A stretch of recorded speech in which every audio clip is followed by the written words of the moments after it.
నమస్తే, నా పేరు ఆనంద్ కుమార్, డిఎస్పీ రంగారెడ్డి రేంజ్. ఈరోజు కరప్షన్ ఎలిగేషన్స్ అనేవి ఉన్న ఒక ఏడీఈ గారి పైన కేసు రిజిస్టర్ చేసి మేము దర్యాప్తు చేస్తున్నామండి. అందులో భాగంగా ఈరోజు వాళ్ళ ఇంట్లో హౌస్ సర్చెస్ చేస్తున్నాము. ఆయన పేరు ఎరుగు అంబేద్కర్ గారు. ఆయన ఏడీఈగా ఇబ్రాహీంబాగ్లో చేస్తున్నారు.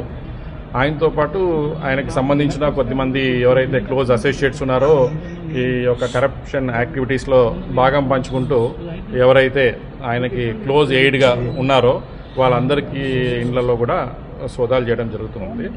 ఇప్పుడైతే సోదాలు నడుస్తూ ఉన్నాయి ప్రస్తుతము. ఈ ఇన్ఫర్మేషన్ ప్రకారం అరౌండ్ 10 to 12 ప్లేసెస్లో సోదాలు అయితే జరుగుతున్నాయండి.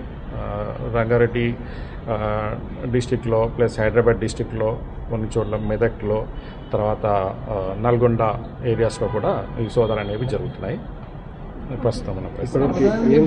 ప్రధానంగా వస్తున్నటువంటి ఆరోపణలు ఏంటి సార్? ఏ రకమైన కంప్లైంట్స్ వచ్చాయి మీ దృష్టికి? ఇప్పుడు ఈయన ఉద్యోగంలో భాగంగా ఈయన చేయాల్సిన పనిని చేయడానికి చాలామంది నుంచి కరప్షన్ యాక్టివిటీస్లో పార్టిసిపేట్ చేస్తూ వాళ్ళతో పాటు స్వలాభం కోసము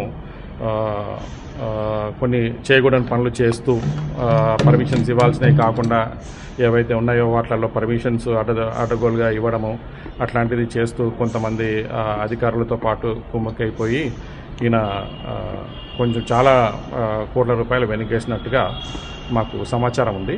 ఆ సమాచారంలో భాగంగా మేము ఎంక్వైరీ చేసినప్పుడు దాదాపు ఒక 5 ఫ్లోరీడ్ బిల్డింగ్ గచ్చిబౌలిలో ఉందన్నట్టుగా తెలుస్తుంది. ఇప్పుడు ఒక 3 ప్లాట్స్ అతని పేరు పైన ఉన్నాయి. తర్వాత ఒక 10 acres ల్యాండ్ పెన్పహాడ్ నల్గొండ ఏరియాలో ఉంది. ప్లస్ ఒక 1000 yards ఫామ్ ల్యాండ్ ఉంది.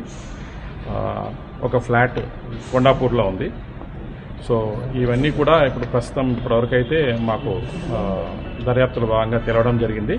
ఇంకా దర్యాప్తులు కొనసాగుతున్నాయి. ఇంకేదైనా దర్యాప్తులో ఉన్న విషయాలు ఏమైనా వెలుగులోకి వస్తే మీకు తర్వాత ఇన్ఫార్మ్ చేయడం. ఎప్పటివరకు కొనసాగే అవకాశం అది తెలియదండి. ఇప్పుడు మేము దర్యాప్తు అయితే చేస్తున్నాము. ఆ దర్యాప్తులో భాగంగా ఎంత టైం పడుతుంది